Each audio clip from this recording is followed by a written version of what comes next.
कानडा राजा पंढरीचा हा अभंग म्हणजे विठ्ठलाच्या अगाध रूपाचं वर्णन आहे.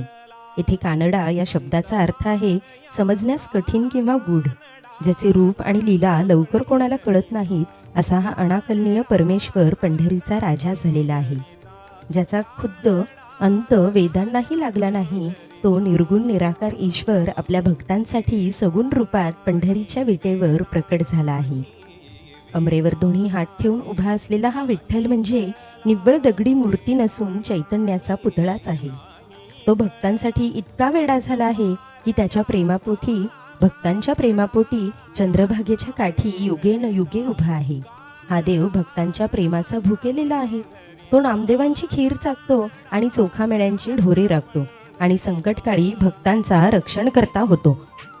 असा हा अनाकलनीय पण अत्यंत प्रेमळ पंढरीचा राजा, ज्याचे रूप निराकार आणि निर्गुण आहे.